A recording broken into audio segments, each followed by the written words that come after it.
Good evening, America. It is 7 p.m. Tuesday, July 14th, and this is Queer News Tonight, the world's first live LGBTQ daily evening news.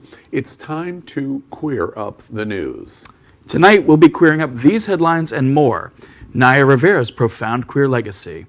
Couple who held guns on Black Lives Matter protesters sued to keep gays out of their neighborhood. Burger King workers strike after trans employee dies from COVID-19. Burger King blamed her hormones for her death. Billy Porter reveals the traumatic moment his cousin threatened to kill him if he ever came out as gay. And we are joined by our weekly Q&A on coronavirus and the LGBT community, where Dr. Howard Grossman brings us coronavirus facts for the LGBTQ community. So good evening, America. It is 7 p.m. Tuesday, July 14th, 2020, and it is time to queer up the news. We are literally out of the closet and into the headlines. So many of your stories we are going to tell this evening on Queer News Tonight. Tonight on the world's first live daily queer evening news show. Tonight's news about the gay community and the news from an LGBTQ perspective.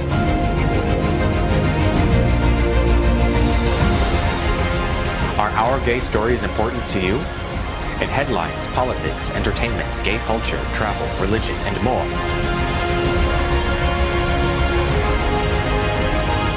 Reported by respected anchors. Out of the closet and into the headlines on Q News Tonight. Thank you for joining Queer News Tonight. We are live and unedited, so anything can happen tonight. This evening, we bring you the news of and a perspective from the LGBTQ community. I'm your anchor, Al Ferguson, and this is my co-guest anchor, David Hopkins, and my co-guest anchor, Misty Eyes. Let's queer up the news. Tonight, we bring you queer headlines. The LGBTQ community in America is diverse. The LGBTQ community around the world is vast. We bring you the bullet points of queer news for today, Tuesday, July 14th, 2020. We begin by queering up gay culture in reporting Naya Rivera's profound queer legacy. Watch this.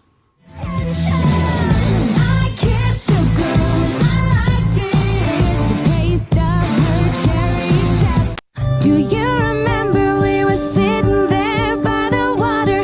You put your arm around me for the first time to hold me in her arms. Oh, I need a woman who'll take a chance. If I die young, bury me in satin, lay me down on a bed of roses, sink me in the river at dawn, send me away with the words of a love song. Naya Rivera died at age 33, and it has been reported that she drowned after ensuring her son made it safely back to their boat. Naya Rivera was one of the most important LGBTQ voices of this young generation, playing the fiery lesbian Santana Lopez, the female counterpart to the beloved gay character of Kurt Hummel. These days, it is easy to forget that seeing a lesbian in meaningful relationships and even showcasing harsh struggles, like when Santana's grandmother on the show rejected her for being gay, was still very new. Her impact will be felt for years to come. One of the reasons I absolutely loved her character on Glee is it was much more real than Kurt's character generally was. Kurt was the gay stereotype that every show seemed to be throwing in.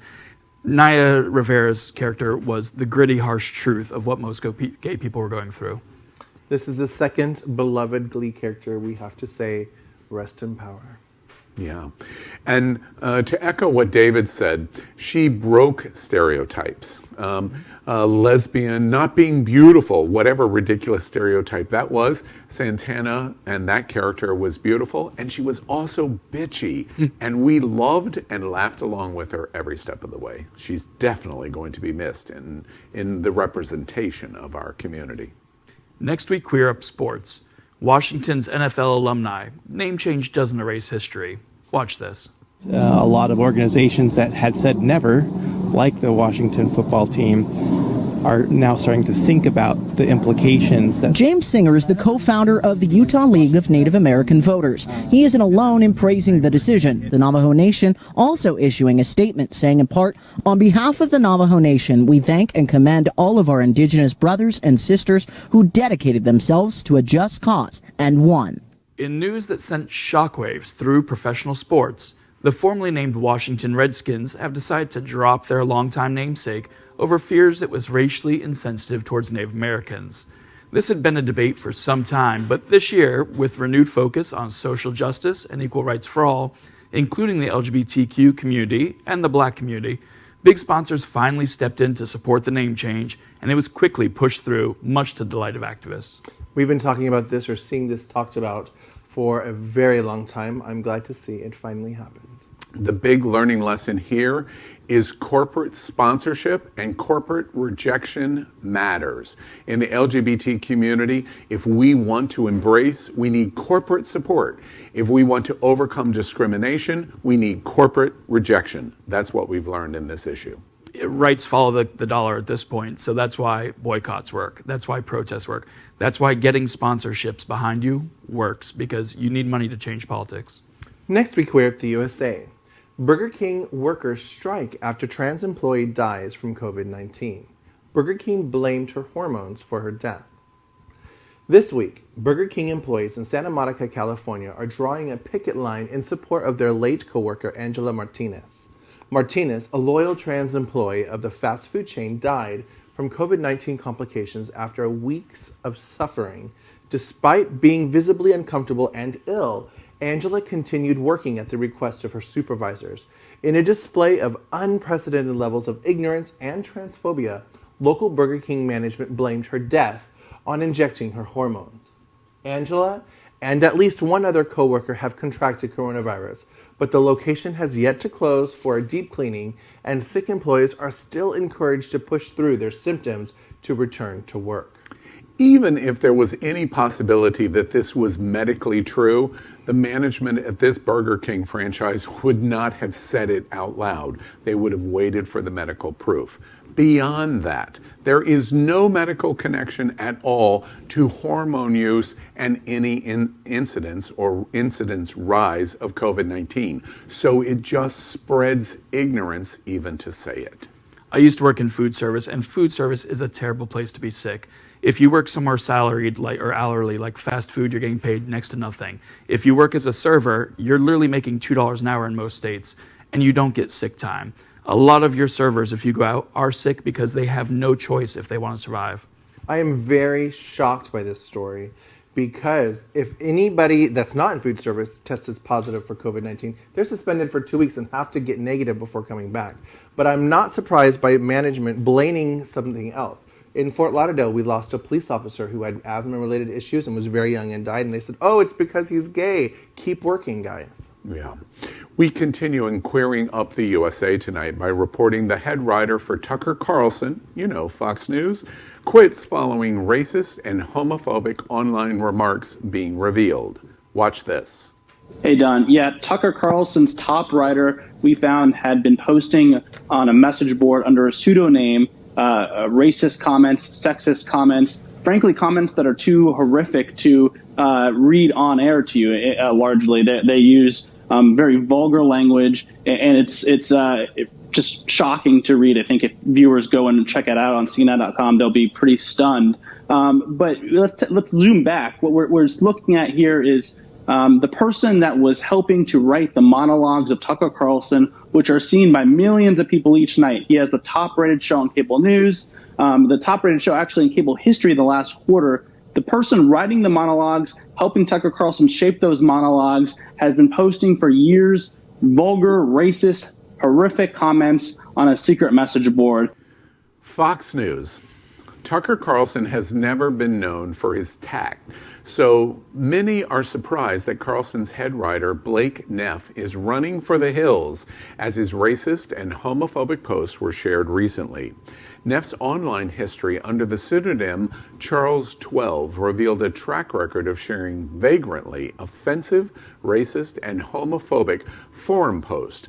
When an investigation was performed, at least one of Carlson's scripts contained in-jokes from Neff's forums. Fox News has officially condemned Neff's behavior. You know, there has to be a point when even Fox News thinks you're scum, and this guy reached it. I'm glad he quit. If not, he should have been fired. I'm not exactly sure Fox News has reached the floor yet. It's probably and hopefully going to be reached sometime soon. Next, we queer up Vote 2020. President Trump goes on the defensive as polls begin to worsen. Watch this.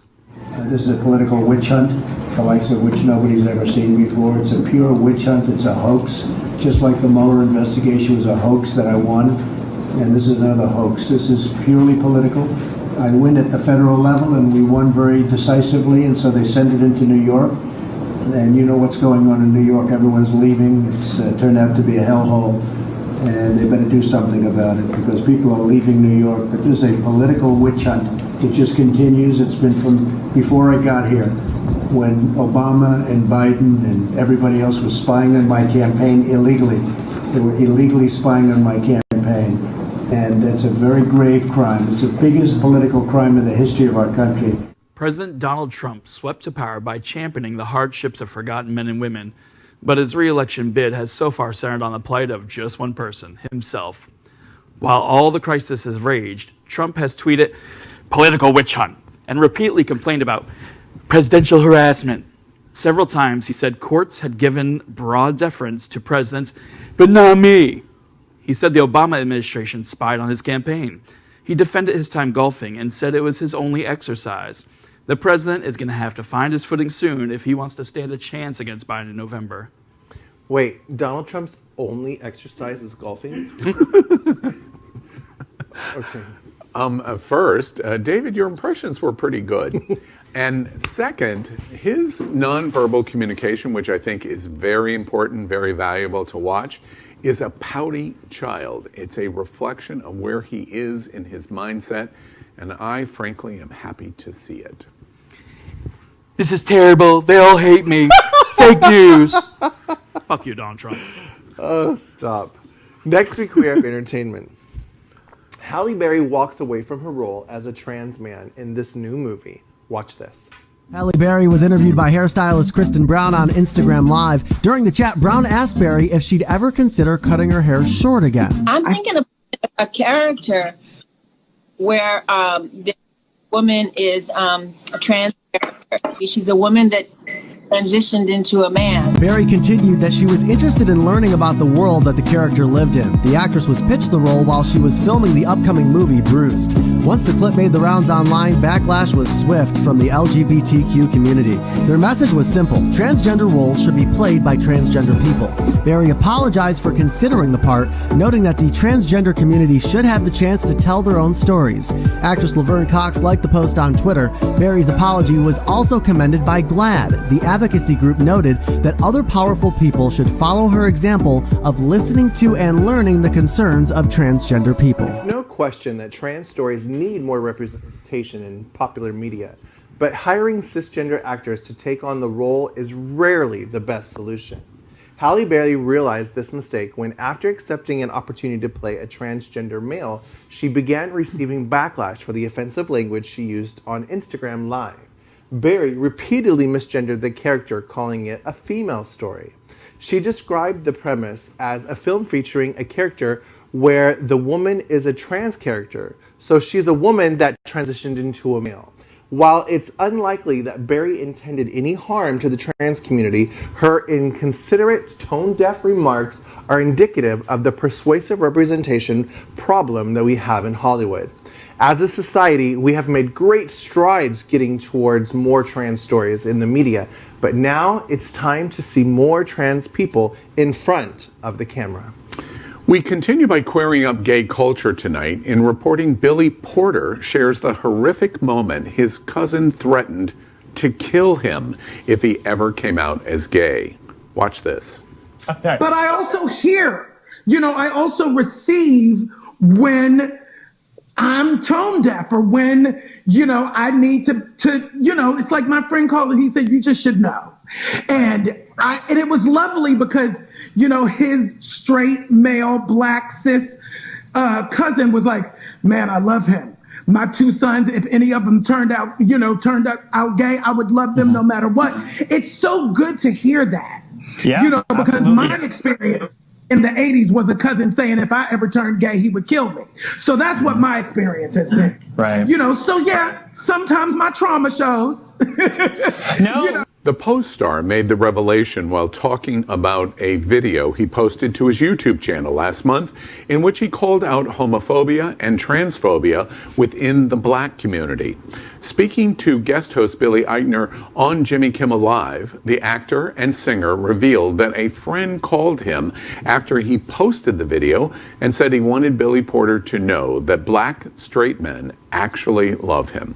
Quote, "It's so good to hear that, because my experience in the 1980s was a cousin saying if I ever turned out gay, he would kill me. So that's what my experience has been."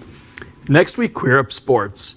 Wrestling star Cody Rhodes stands up for gay wrestler against homophobic attacks. All Elite Wrestling announced yesterday that TNT champion Cody Rhodes will face off against gay wrestler Sonny Kiss in a title match at the Fight for the Fallen TV special tomorrow, this Wednesday. Kiss, who is openly gay and uses both he and she pronouns, immediately faced horrific homophobic abuse from some fans, and one tweet in particular stood out to Rhodes.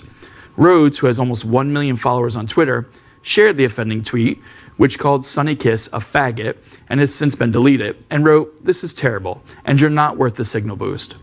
Rhodes was met with widespread praise for defending his coworkers so publicly. Next week, we're at business.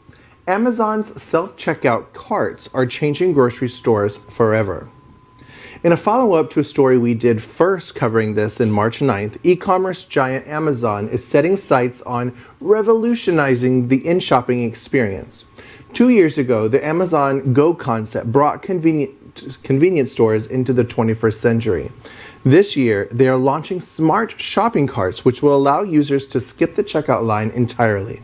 Shoppers will place items in their cart as usual, and a series of scanners and monitors will keep a running tally on the integrated digital screen. At the end of the shopping trip, items are charged to the payment method on file. This new technology takes self-checkout to a whole new level. Next week, Queer Up the USA and reporting a couple who held guns on Black Lives Matter protesters sued to keep gays out of their neighborhood. The white couple who became national pariahs after brandishing guns at peaceful protesters walking past their home in St. Louis, Missouri last month have sordid histories that includes suing their homeowners association for allowing gay couples to live in the gated community. The McCloskeys, according to neighbors, didn't want gay couples living in the area. Mark McCloskey insisted it wasn't anti-gay because straight unmarried couples would also be banned, but same-sex marriage was still illegal in Missouri at the time. Next week, Queer Up Vote 2020. 120 members of Congress demand Trump overturn anti-LGBT policies. The Trump administration has had no choice but to undo 4 years of anti-LGBTQ policy. That is, according to 120 members of Congress. Members of the U.S. House and Senate sent a blistering letter to President Donald Trump last Thursday, which demands that the White House roll back a litany of discriminatory mandates in the wake of the historic Supreme Court's ruling in June that federal law protects LGBTQ workers. Next, let's catch up on all the news surrounding COVID-19 with our Quarantine Quickies segment. The first story tonight is our daily reporting on coronavirus facts, especially important to the LGBTQ community. First, we report on coronavirus case numbers. Based on the standard acceptance of 7% of population of the LGBTQ community, the world's LGBTQ COVID-19 cases stand at a staggering 931,871, while America's LGBTQ COVID-19 cases stand at 244,422. We remind you that America is ground zero of the pandemic. The USA is just 4.4% of the world's population, and today America is 26.2% of the world's cases. Next, we report on coronavirus deaths. The world's LGBTQ COVID-19 deaths stand at 40,419, while America's LGBTQ COVID-19 deaths stand at 9,692. The USA is 23.9% of all of the deaths on this planet. Quarantine quickies. California reimposes sweeping restrictions amid COVID-19 rise. Watch this. Restaurants, wineries, tasting rooms, movie theaters, family entertainment centers, zoos and museums, card rooms, and the shuttering of all bars. This is in every county in the state of California. Meanwhile, in 30 of the state's hardest hit counties, additional restrictions will take effect, including the closure of gyms, places of worship, and hair salons, impacting nearly 80% of California's 40 million residents. Public health experts are hailing the new closures, but for many business owners, it's yet another harsh blow. Governor Gavin Newsom on Monday ordered an immediate halt to all indoor activities at restaurants, bars, entertainment venues, zoos, and museums. In the worst affected counties of the southwestern U.S. state, churches, gyms, and hairdressers will also close. This obviously harms the LGBTQ more than most because of how much our social interaction comes from nightlife and bar scene, and it could have been avoided if people just wore their damn masks and listened to the guidelines. Well, our situation here in California is indicative of what could happen to the entire LGBT community everywhere, especially here in Florida and in Texas, as skyrocketing numbers is going to have effect on what kind of social life the LGBTQ community experiences. I definitely think that masks should be mandatory. We are in the middle of a pandemic. I want life to return to normal as well. I miss my bar scene. It is where most gay people can meet people who are like-minded and get that social interaction. But we need to be safe, and we need to be alive when this is over. And wear your damn mask. Wear the damn mask. Right. We're going to hear that all night, I think. Yep. Quarantine quickies. California Orange County School Board of Education wants schools to reopen. No social distancing. Watch this. Yeah, I mean, Dana, look, ultimately it is going to be up to school districts. We do have a decentralized system in the United States. In fact, it's not even states necessarily that make this decision. It is local school districts, and I think you have to be sensitive to conditions on the ground. That having been said, I think Secretary DeVos makes a good point, which is all of the data we've seen thus far, limited as it is from Europe and from Asia, does suggest that kids are not particularly good transmitters of this virus. It does suggest that there are serious public health repercussions to kids not being in schools. And it also suggests that online learning only is not an effective solution if we want our students to continue progressing. So I think for all of these reasons, school districts should be edging toward or doing the best they can to bring kids back into school in person, recognizing that local conditions are going to govern. And in some cases, it's going to mean blended learning or in some cases, perhaps online learning. The conservative-leaning Orange County Board of Education in California on Monday evening voted in favor of guidelines that call for reopening the district schools in time for fall classes and said it would not require social distancing or wearing masks for its students. The Orange County Register reported that the school board, which approved the recommendations in a 4-1 vote, has no power to demand the county's 27 school districts to reopen, and the ultimate decision will rest upon the individual districts. I would highly bet that Orange County schools are not going to reopen. However, the important thing of this story to me is the separation of what's going on all across America. Los Angeles County is blue. They are Democratic-led, and they have made the decision to fight Betsy DeVos and President Trump. Orange County is red, Republican, and they've decided to open their schools in recommendation and not have masks or social distancing in the schools. It is a representation of exactly why the United States is in crisis in COVID-19. Yeah, and as it mentioned in the interview, the school board system does not work from the top down like a lot of government things. It works from the bottom up. So these local districts have the authority to make their own decisions, no matter if they're going against advisories or not. I think a lot of this has to do with the fact that parents are tired of their kids and want them out of the house. Oh dear. Well, oh dear. Christ, your firstborn. Go to school. Oh dear. We'll have to ask Dr. Grossman about that one. Next, we queer up our segment called Good News. After we finish our headlines, we want to report on something that made us smile today in Good News. Good news. Rahan Staten gets news that he gets into Harvard Law School. While COVID-19 has done a number on the country, it can't stop people from dreaming of a better future. This video is a textbook example of that spirit and why we love it as good news. Watch this. Bro, this is for everybody who said you weren't going to be nothing. Everybody who said you were just a trash man. This is for that. All right, I'm clicking it. Congratulations! Let's go!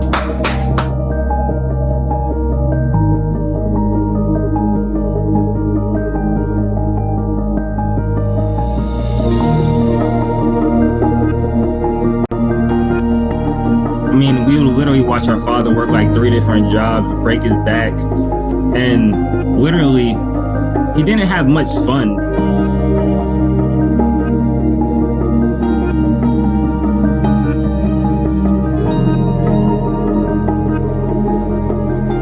I actually ended up getting honor roll that same year in 7th grade when my teacher tried to stick me in special education, and I ended up getting an A in this class.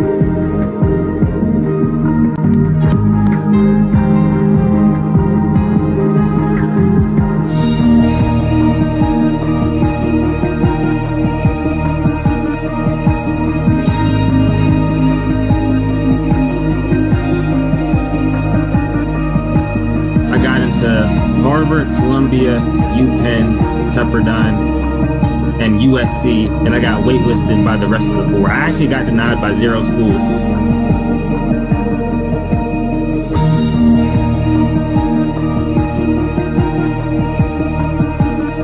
Throughout this time, people kind of always ask me, how did you do it?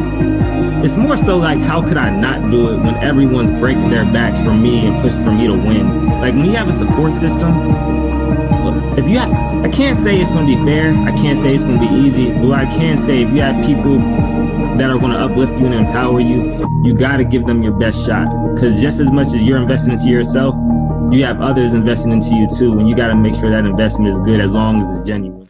Education is important, and that's why tonight we're broadcasting from our studio set in the middle of the World AIDS Museum and Education Center. The museum is in Wilton Manors in Fort Lauderdale, Florida. We joke that we're coming from the gayest place on planet Earth. We'd also like to thank our set designer, Concepto Modern Living here in Fort Lauderdale, for making this set in this living museum possible. Tonight is part 18 of Q's Q&A on coronavirus and the LGBTQ community, July 14th.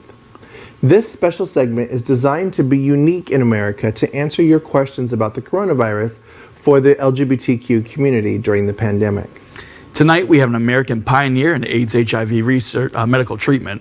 With us is Dr. Howard Grossman, specialist in internal medicine with an emphasis on HIV. He was the executive director of the American Academy of HIV Medicine. He has become nationally recognized as an educator on HIV issues and as an advocate for the LGBTQ civil rights and the rights of our community. And he has become the medical expert during pandemic for Queer News Tonight. Gay doctor, welcome Dr. Grossman. Before we get into viewer questions, it's been another big week, as I always seem to start this segment each week from science and medical community. I'm hoping that one of these days soon I'm going to say it hasn't been a big week. So before we take any of your questions, what's on your mind this week? Well, obviously, masks are something we talk about all the time. And, you know, you can see that this kind of mask is really good at knocking your hearing aids off. I'm going to maybe talk about that next week. But I think some practical things, I wanted to start by showing some practical things for mask wearing. So this little neck chain, reminds you of librarians, is a really useful tool for keeping your mask around when you're not wearing it. I'm sure that Misty has had the problem of not having pockets in her dresses, no place to shove her mask to keep it clean. We've all been sticking them in our pockets, and this little device that hooks on can really help. This is another. Wait, before device. you move beyond that, Yeah. where did you get that? Actually, a nurse practitioner that I work with, her niece is making them up in West Palm Beach. All right. But they are very much like the little clip-on things that librarians put on their glasses, or your grandmother with does. rhinestones.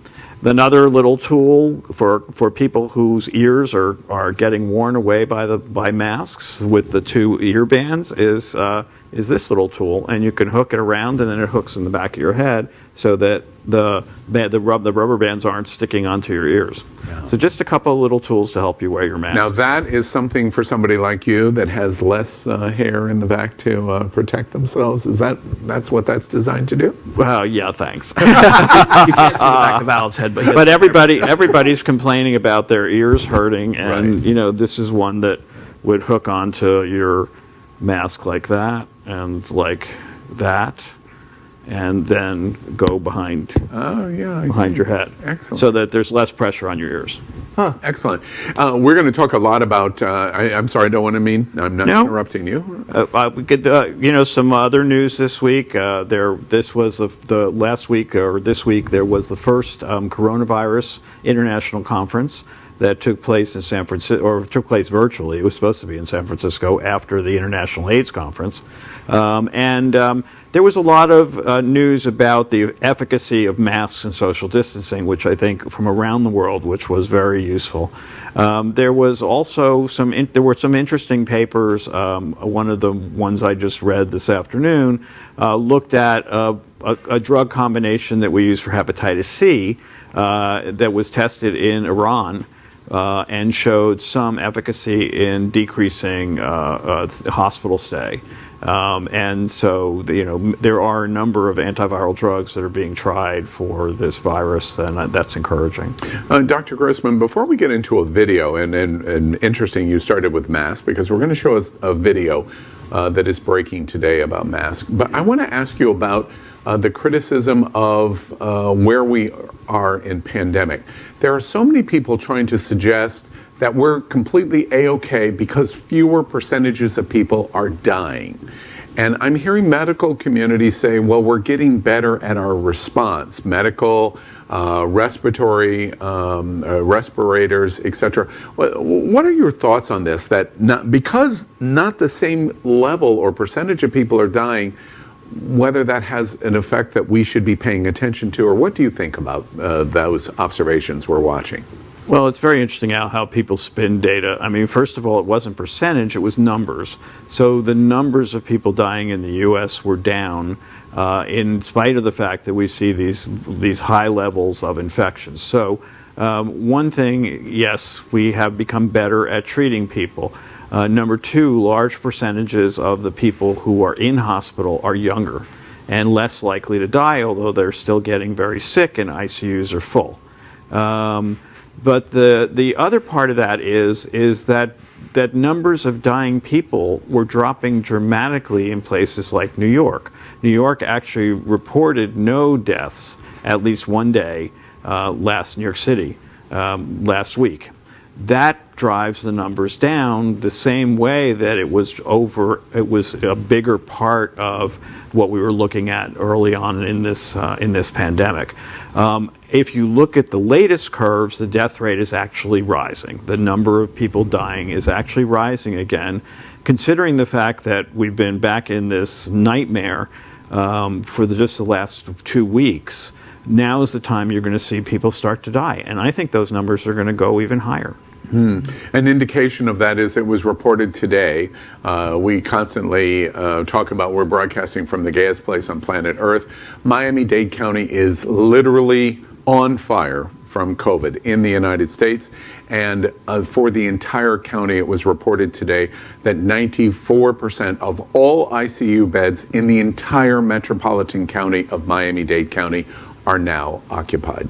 94%. And their positive infection rate is 26 or 27%. It's incredible. When we started in the beginning of June, it was 4 or 5%. Yeah. Okay, now it's 26, 27%.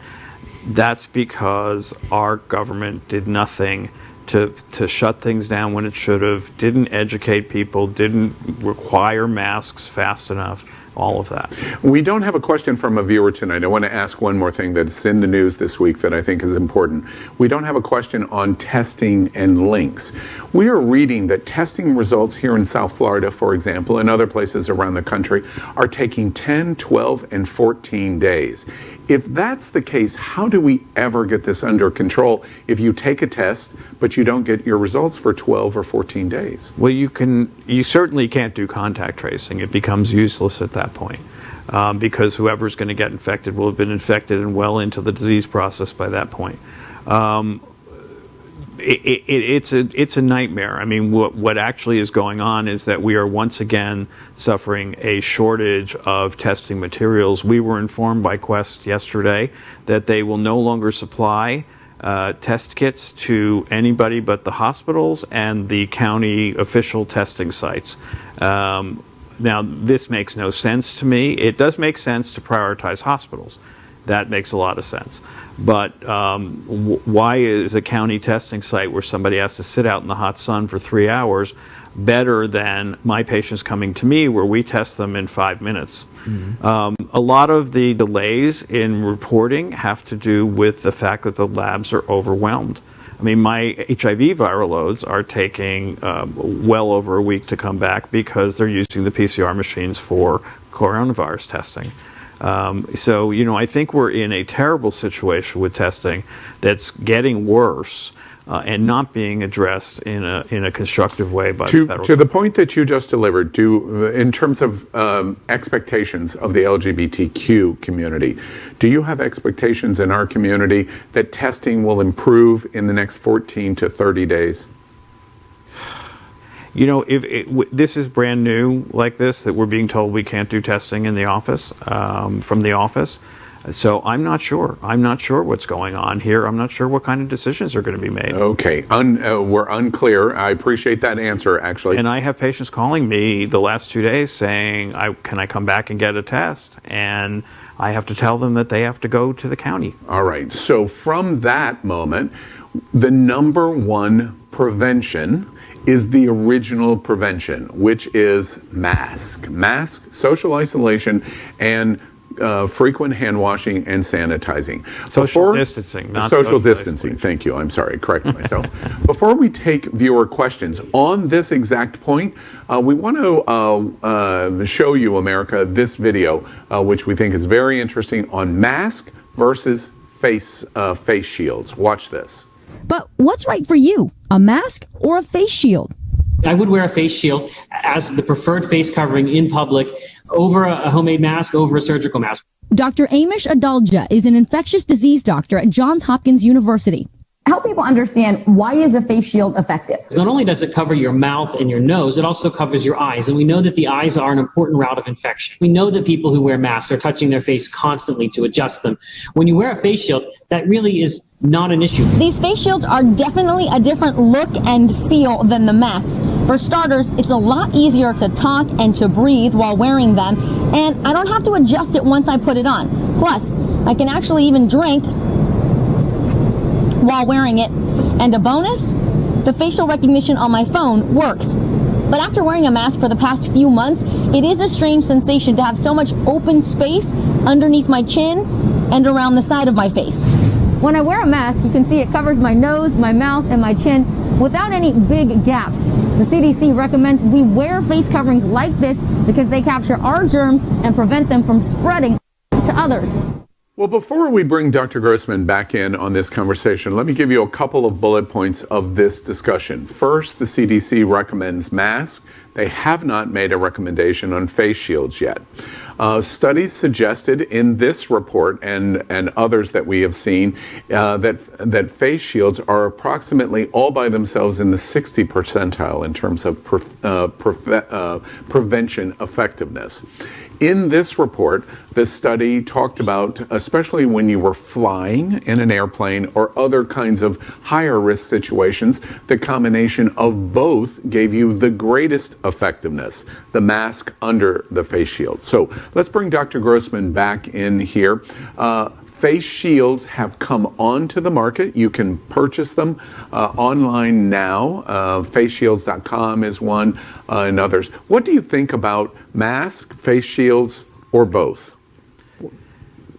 Well, I think the mask gives you the most protection because, as they showed in that video, it covers the most area. And truthfully, I think when you have the mask on, while you may be adjusting it, generally you're going to be adjusting it out here, not.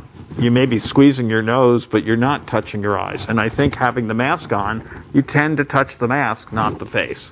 So I think that provides a lot of safety. And I'll tell patients that, the whole thing with hand washing and hand sanitation is about touching the face. If you're only touching the mask, then wash your hands when you're ready to take the mask off. That to me seems like a much simpler way to look at that. The face shield, I think, obviously provides more.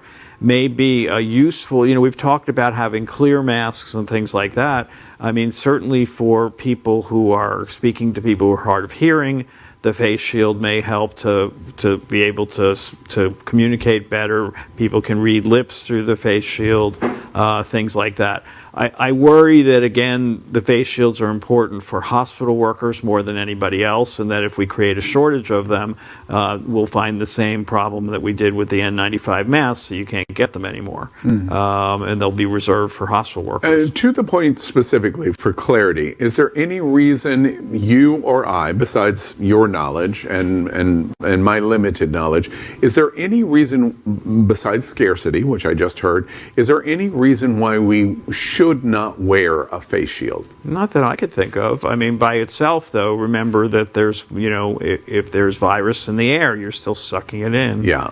The conclusion of the reporting is that, especially in high-risk locations like an airplane, that the best combination was the mask and the shield. That was the conclusion. Conclusion of the study. That might make some sense. I'll let you know after I fly this weekend. Yeah. Oh, where are you flying to? New Orleans. Oh, okay. Another hot spot. Yeah, another hot spot. David, let's jump into viewer. And you get to look like one of the dancers from Kylie Minogue.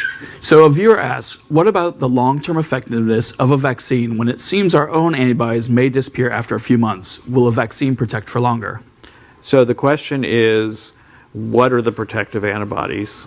We still don't know that. It raises the question of whether you might need multiple doses of vaccine. It also raises the issue that some of these other vaccine techniques that they're looking at, monoclonal antibodies, things like that, might be more useful than the traditional vaccine just creating an antibody. So it's really not clear at all yet. Okay. A viewer asks, reports are surfacing on second infections. What does that mean for us? Well, that's a very complicated question. I think the big thing this week was the doctor who published on his single patient a very anecdotal report of a single patient who'd had a mild case about 3 months ago, and then tested negative a couple of times, and then tested positive again, and had new symptoms. So I think the problem with this is that all we have is a PCR test. We know the PCR test is flawed in that it has a lot of false negatives. So is it possible that the negative tests were an error? Yes, we don't know for sure. Is it possible that this patient still contains some of the viral debris that was causing the test to stay positive? I think another possible scenario is that what we're seeing in some of these patients is a long delayed immune response to the virus. So remember, we see the virologic part where the virus is getting people sick with fever and flu-like symptoms. Then people get better for a day or two. Then they crash with an immune cascade that is really attacking the lungs and other organs in the body. And that's what's killing people. And when with kids who are having this multi-organ failure, it's happening 3 to 4 weeks after they get infected when nobody knew they were infected. So maybe these people are outliers with an immune response 3 months after they were infected. Now that's pretty scary, but it's not a second infection. So what we need in those cases, and we don't have, are viral cultures. We need to know if this person actually had an infectious virus. So yes, they are sick, but what's the mechanism, and are they at risk for other people? I think it is loud and clear in Dr. Grossman's answer. He has told us Q's Q&A on coronavirus in the LGBT community over and over and over. The science is evolving, and it is critically important, LGBTQ America, for you to pay attention to where the sources of information is coming from. Facebook is not a good doctor. Twitter is not a good doctor. Pay attention to that evolving. And it's an interesting study, and it's an interesting case. This is not a study. It's a single case report, and there's a lot of information that we don't get. So people need to think critically, like we've said. File that information away until we know for sure what's going on. Exactly. Mm-hmm. Another viewer asks, is too much hope being put into a vaccine? Well, truthfully, you know that I think that there's too much hope being put into an early vaccine. Mm-hmm. I frankly feel that the thing that's going to bend this curve for us in the United States is treatment that works. I'm not sure that we can. Meaning a drug combination. A drug combination that helps to help sick people, or a drug combination that acts as a preventative. Yeah. You know, a preventative like PrEP. It's possible that those kind of things could be developed faster because they understand the structure of the virus. You can take, the drug companies have thousands and thousands of molecules in their libraries. They can run them through in robotic systems very quickly and process thousands of drugs in a short period of time to see which ones have activity. And then the ones that have activity could go into trials. So to me, that's really going to be the thing that saves us. I still think that vaccines are going to take a while. Another viewer asked, people are still being turned away from treatment at full hospitals. Why haven't we put more resources into temporary hospitals like in other countries? Well, people are asking that. We certainly could be building temporary hospitals. They did in New York. We have not activated the National Guard here. And, you know, I'm not sure that people are being turned away from hospitals, although what you see in Houston is that hospitals are going on diversion because they're full. But then when the next hospital is also on diversion, they have to find a place to put that person. So there's all kinds of reconfiguration going on in hospitals. Here in Broward County, our Broward General Hospital is reconfiguring the Children's Hospital to take more adults. You know, those kind of things are happening, but, you know, you're right. You know, Dr. Grossman, to your answer there, we're in the 18th week of having you here for Q's Q&A. Could you have possibly imagined where you are tonight, July 14th, 18 weeks ago? Could you project where we are tonight? Could you project that Donald Trump would be president? You know, no, I don't think any of us could possibly have projected the ineptitude, the evil, the lying that has come out of our leaders, you know, certainly here in Florida. You know, I had a friend yesterday who said he wishes he could get up in an audience like Governor DeSantis and just lie to everybody's faces and be secure in doing it. I'm not sure how people do that, but that's what we've had to suffer. And you know, I think it's still going on. They're trying to discredit Dr. Fauci, which they'll never be able to do. No. You know, this is craziness. Yeah. We have, again, one final question in tonight's Q&A, and it's a question that the LGBT community is clearly very concerned about. Yes. A viewer asks, I'm HIV positive and immunocompromised. Will life ever be the same for me? Well, first of all, HIV positive does not mean immunocompromised. I think a lot of HIV positive people feel they are, but in fact, many parts of their immune system are working quite well, and they are not at increased risk for, you know, depending on their T cells, for getting many infections. So that's one thing. The other thing is that the limited data that we have seem to show that HIV positive people who take their medications are not at increased risk. And the Spanish cohort that, again, was published last week, we talked about this months ago when they first started talking about their data, but was actually published a couple of weeks ago, you know, showed that there may be some decreased risk. Now, they concluded that it might be due to the antivirals that people are taking. I think so far we haven't had much luck with HIV antivirals in treating COVID-19. We probably need other ones that are in similar classes, but other more targeted drugs. But it could be, for example, now we said that people are not immune compromised, but people might not have as robust an immune response as people who are HIV negative. Maybe that, since it's the immune response that's killing people, maybe that's part of the issue. And Dr. Grossman, help us create the soundbite here, though, which is the fear based on this question, and it comes up over and over again. The soundbite is, the take-home message is that HIV positive people who are taking their medications are not at increased risk from COVID-19. That's it. That's it. Dr. Fauci said this week. He said almost the exact sentence that Dr. Grossman said. The difference is Dr. Grossman said this 3 months ago. Mm-hmm. It is the soundbite. If one thing can happen tonight to the LGBT community that is HIV positive and you have fear, or you're a counselor in the HIV community, you heard the soundbite that Dr. Grossman just gave you. Dr. Fauci echoed the exact same issue this week. And remember, if you have hypertension or diabetes, if you're obese, a number of other comorbidities, that puts you at increased risk, but not the HIV. Okay, great.